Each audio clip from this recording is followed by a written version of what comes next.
अब अगर आप ये वीडियो देख रहे हो तो आई होप आपने इसका पिछला पार्ट देख लिया है, और अगर नहीं तो इसका लिंक मैंने आई बटन और डिस्क्रिप्शन में मेंशन कर दिया है। जी से ही देखना ना भूलिएगा, वरना ये वीडियो आपके पल्ले नहीं पड़ेगी। अब इस पार्ट की शुरुआत कुछ बैकग्राउंड जानकारी से होती है, जहां हमें बताया जाता है कि सन 1815 में जब कनाडा के लोग व्यापार करने काफी दूर जाया करते थे, तो वो सर्दियों से पहले वापस भी आ जाते थे। लेकिन इस बार वो सभी लोग वापस नहीं आ पाए, जिसके बाद सीन जिंजर और ब्रिजेट की तरफ मुड़ जाती है, जो दो बहनें घोड़े पर सवार कहीं जा रहे होते हैं, जिन्हें एक जगह पहुंचकर एहसास होता है कि वो रास्ता भटक चुकी है। इसलिए अब दोनों घोड़े से उतरकर इधर उधर देखने लगती है। तभी उनकी नजर एक पुराने कुटिया पर पड़ती है, जो पूरी तरह से खून से सना था। उनकी नजर फिर एक करीबी बुजुर्ग पर पड़ती है, जो डरी और सहमी नजर आ रही थी, जो अजीब ही बातें बड़बड़ा रही थी कि उसने मेरी बहन को मार दिया, उस लड़के को मार दो, इससे पहले कि एक बहन दूसरे बहन की जान ले ले। वो आखिर में जिंजर और बिजड़ को 2 वुडू माला भी ऑफर करती है, जिसे दोनों बहनें बिना सवाल किए पहन लेती है। पर फिर तभी उन्हें किसी जानवर की आवाज आती है, पर पीछे मुड़ने पर उन्हें कोई नजर नहीं आता, और जब वो वापस से मुड़ती है तो वो बूढ़ी औरत भी कहीं नजर नहीं आती, जिनका घोड़ा भी फिर किसी से डरकर भाग पड़ता है, जिसके पीछे दोनों बहनें भागती है। लेकिन इसके चक्कर में ब्रिजेट का पैर एक शिकारी ट्रैप में फंस जाता है, इसलिए ब्रिजेट को तकलीफ में देखकर जिंजर उसे छोड़कर मदद के लिए जाती है। पर भाग्य से तभी वहाँ पर एक अनजान आदमी ने हंटर आता है, जो ब्रिजेट के पैर से उस ट्रैप को निकालने में मदद करता है, और उसके घाव पर आयुर्वेदिक मरहम पट्टी भी करता है। इसके बाद वो दोनों को एक पुराने किले पर ले जाता है, जिसकी हालत काफी खस्ता थी, जिसके दरवाजे पर भी किसी के नाखूनों के निशान थे। यहाँ दोनों बहनों को पता चलता है कि अक्सर इस किले को चारों तरफ से वेयरवुल्फ घेर लेते हैं, जो इसके अंदर घुसने की कोशिश भी करते हैं। लेकिन किले में मौजूद लोग इसकी हिफाजत के लिए हर समय तैनात रहते हैं। अब यहाँ एक जेम्स नाम के आदमी को ब्रिजेट के घाव को देखकर ऐसा लगता है कि ये उसे किसी वेयरवुल्फ ने दिया है, इसलिए इसकी पुष्टि करने के लिए कि वो एक वेयरवुल्फ से इन्फेक्टेड है कि नहीं, उसे डॉक्टर मर्फी के पास ले जाया जाता है, जहाँ मर्फी एक जोंक को ब्रिजेट के घाव पर छोड़ देता है, जो ब्रिजेट का खून नहीं पीती, जिससे मर्फी और बाकी सभी को यकीन हो जाता है कि ब्रिजेट इन्फेक्टेड नहीं है। तभी इनकी मुलाकात यहाँ के चीफ वॉलेस से होती है, जिसके पूछने पर जिंजर बताती है कि उनके माता पिता व्यापारी थे, जो सफर के दौरान नदी में डूबकर मारे गए। तब से दोनों अकेले इधर उधर भटक रही है। जिनकी दुख भरी कहानी सुनकर वॉलेस दोनों बहनों को अपने किले में शरण देते, उन्हें एक कमरा भी देते, जो कभी उसके बेटे का हुआ करता था। अब इसके बाद रात के समय जब दोनों बहनें सो रही होती है, तभी जिंजर की नींद एक शोर से खुल जाती है, जिसका पीछा करते हुए जिंजर एक छोटे से कमरे के पास जा पहुंचती है, जो बाहर से बंद होता है। अब जैसे उस कमरे के दरवाजे को खोलकर वो उसमें प्रवेश करती है, वैसे उसे अपने सामने एक लड़का दिखाई देता है, जो वेयरवुल्फ से इन्फेक्टेड था, और वो लड़का देखते ही देखते जिंजर के कंधे पर काटकर भाग जाता है, जिससे जिंजर काफी डर जाती है, जो भागकर तुरंत ब्रिजेट को जगाती है और अपना घाव दिखाते हुए उस लड़के के बारे में भी बताती है। इसलिए अब दोनों यहाँ से तुरंत निकलने का तय करते हैं, पर वो लड़का कौन था और इसे यहाँ कैद किसने किया था, ये हमें आगे पता चलेगा। वहीं ये दोनों किले के मुख्य दरवाजे तक पहुंच जाती है, पर इससे पहले कि वो उसे खोल पाती, वहाँ जेम्स आ जाता है, जो इन्हें रोकने की कोशिश करता है, क्योंकि उसे लग रहा था कि ये दोनों भी दरवाजे को खोलकर वेयरवुल्फ को किले के अंदर घुसाना चाहती है, जिस वजह से जिंजर और जेम्स में लड़ाई होने लगती है, जिसकी वजह से किले का दरवाजा कुछ देर के लिए खुला ही रह जाता है, जिसकी मदद से सारे वेयरवुल्फ किले के अंदर घुस आते हैं, जो उन पर हमला कर देते हैं। अब इनका शोर सुनकर किले में मौजूद सारे वेयरवुल्फ को हंट करने के लिए पहुंच जाते हैं, जिस दौरान फिर जेम्स गिलबर्ट नाम के आदमी से दोनों बहनों को ले जाकर कहीं बंद करने के लिए कहता है। साथ ही वो दोनों बहनों को किले के लोगों का दुश्मन भी बताता है, इसलिए गिलबर्ट दोनों को ले जाकर एक अनजान जगह पर बंद कर देता है, जहां पहले से ही एक वेयरवुल्फ मौजूद था, जो जिंजर और ब्रिजेट को देखते ही उन पर हमला कर देता है। लेकिन वहाँ सही समय पर हंटर आ जाता है, जो उस वेयरवुल्फ को एक झटके में जान से मार देता है। इधर सभी एक वेयरवुल्फ को मारने में सफल रहे थे, जिनसे डरकर बाकी सारे वेयरवुल्फ भाग चुके थे, पर इसमें किले के कई लोगों की जान भी चली गई। वहीं इधर दोनों बहनें कमरे में पहुंचती है, जहां जिंजर के नाक से खून बह रहा था, जिससे अब ये साफ हो जाता है कि वो अब इन्फेक्टेड हो चुकी है। इसके बाद अगली सुबह हम देखते हैं कि जिन लोगों को वेयरवुल्फ ने मार दिया था, उन सभी की लाशों को दफनाने का काम चल रहा है।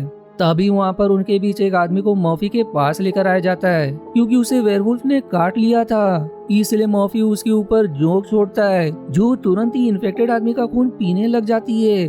और ये देखकर मर्फी खुद उस आदमी को जान से मार देता है, जो देख जिंजर और ब्रिजेट काफी डर जाती है। इसलिए वो अपने गांव के बारे में किसी को नहीं बताती। वहीं दूसरी तरफ वॉलस उसी कमरे में जाता है जहां वो इन्फेक्टेड बच्चा कैद था, लेकिन अब तक वो बच्चा वहां से भाग चुका था। और वहां पर उसे जिंजर का लॉकेट भी मिलता है, जिससे वो समझ जाता है कि अनजाने में जिंजर ने बच्चे को आजाद कर दिया। इसके बाद रात के समय जब जिंजर सो रही होती है, तभी उसे एक अजीब सा सपना आता है जिसमें वो खुद को हंटर के साथ देखती है। और जब उसकी आंखें खुलती है तो वो और ब्रिजेट देखती है कि उसके घाव से बहुत सारा खून बह चुका है। और बीतते हुए वक्त के साथ जिंजर की भी तबीयत खराब होती जा रही थी। इसके बाद फिर वॉलस ब्रिजेट और उसे जिंजर का लॉकेट देते हुए ये कहता है कि उसे जिंजर के इन्फेक्टेड होने के बारे में पता है और वो अपनी बहन का ख्याल रखे।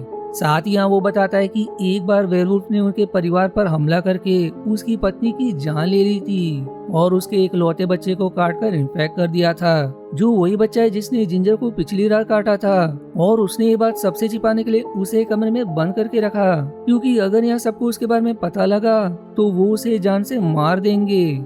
इसलिए यहाँ वॉलस ब्रिजेट से वादा करता है कि वो उसकी बहन को कुछ भी नहीं होने देगा, लेकिन बदले में जिंजर को उसके बेटे की सच्चाई को सबसे छुपा कर रखना होगा, जिसके लिए ब्रिजेट मान जाती है।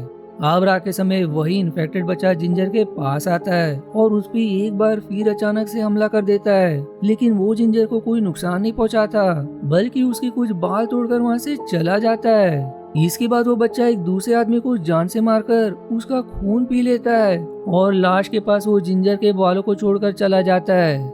ऐसा दरअसल उसने इसलिए किया था क्योंकि उसे भूख लगी थी और किसी का उस पर शक न जाए, इसलिए उसने जिंजर के बाल वहाँ छोड़ दिए थे।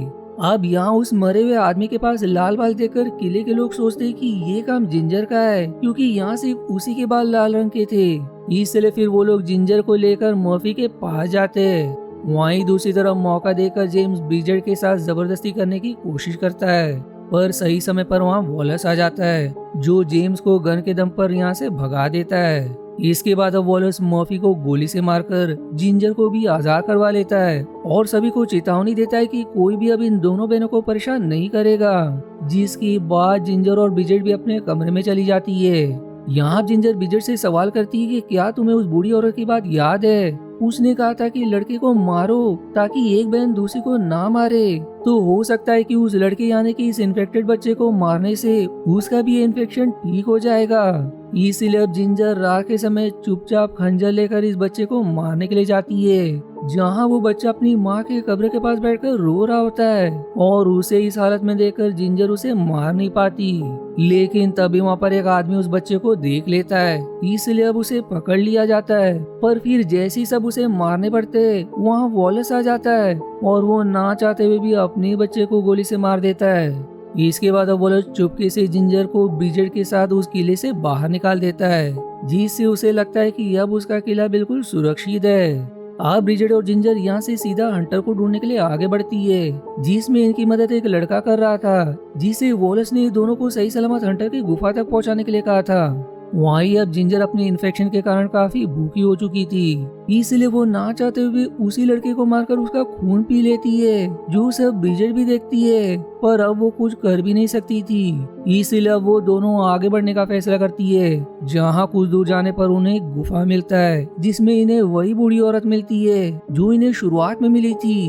अब यहाँ वो हंटर भी आ जाता है और बूढ़ी औरत अब भी दोनों बहनों को देखकर लड़के को मारने वाली बात दोहराने लगती है। लेकिन ब्रिजेट को कुछ समझ नहीं आता, क्योंकि वो लड़का यानी कि वॉलस का बेटा अब तो मर चुका था, तो अब वो किसको मारने के लिए कह रही थी। इसलिए अब वो औरत ब्रिजेट को कुछ पिलाती है, जिससे उसे एक विजन दिखाई देता है, जिसमें उसे पता चलता है कि यहाँ वो औरत ब्रिजेट से हंटर को मारने के लिए कह रही है, नहीं तो आखिर में उसे अपनी बहन को ही मारना पड़ेगा।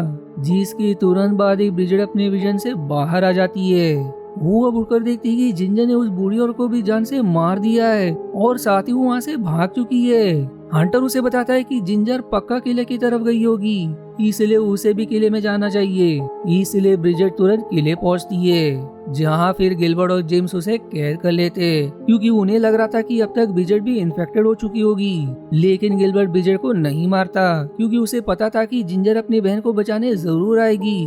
पर शाम होने तक जब वो नहीं आती तो गिलबर्ट ब्रिजेट को जिंदा जलाने की कोशिश करता है, लेकिन उसे ऐसा करने से वॉलस रोक देता है। और इधर जिंजर भी अब आ चुकी थी, जिससे जेम्स और बाकी लोग लड़ने की कोशिश करते हैं, पर वो अकेली सभी पर भारी पड़ रही थी। और वो यहाँ अकेले नहीं आई होती, बल्कि अपने साथ कई सारे वेयरवुल्फ को लेकर आई थी, जो किले पर हमला कर देते और जिंजर की मदद से सब किले के अंदर घुस जाते। वहाँ इधर गिलबर्ट अब भी जिंजर को जलाने की कोशिश में लगा हुआ था, इसलिए वॉलस उसी को जिंदा जला देता है। इधर वेलवुल्फ और जिंजर मिलकर जेम्स को भी जान से मार डालते हैं, लेकिन अब हंटर भी इस लड़ाई में कूद चुका था, जो सभी वेयरवुल्फ को एक एक करके मार रहा था। पर अब तक वॉलस और हंटर दोनों को ही वेयरवुल्फ ने काट लिया था। साथ ही अब वॉलस, हंटर, जिंजर और ब्रिजेट ही जिंदा बचे थे। इसलिए आखिर में वॉलस पूरे किले में आग लगाकर खुद को गोली मार लेता है। वहीं हंटर ब्रिजेट से जिंजर को मारने के लिए कहता है, जो खुद भी इन्फेक्टेड हो चुका था। और यहाँ ब्रिजेट को उसी बूढ़ी औरत की बात याद आती है, इसलिए वो बिना कुछ सोचे हंटर को जान से मार देती है। और फिर दोनों भी बहनें उस जलते हुए किले से सही सलामत बाहर निकल आती है। अब मूवी के आखिरी सीन में हम जिंजर और ब्रिजेट को साथ में देखते हैं, और जिंजर अब काफी बदल चुकी थी, इसलिए ब्रिजेट अपना और जिंजर दोनों का हार काटकर दोनों घावों को एक दूसरे से मिला देती है, जिससे अब ब्रिजेट भी इन्फेक्टेड हो जाती है। और यहाँ दोनों भी बहनें इस तरह से अपने साथ जीने मरने की कसम को पूरा करती है। जीसी के साथ ये मूवी सीरीज यहीं समाप्त हो जाती है। आशा है आपको मेरी एक्सप्लेनेशन पसंद आई। यदि हाँ तो प्लीज वीडियो को लाइक करना और चैनल को सब्सक्राइब करके सपोर्ट करना ना भूलें। मिलते हैं अगले एक्सप्लेनेशन वीडियो में, तब तक के लिए धन्यवाद दोस्तों।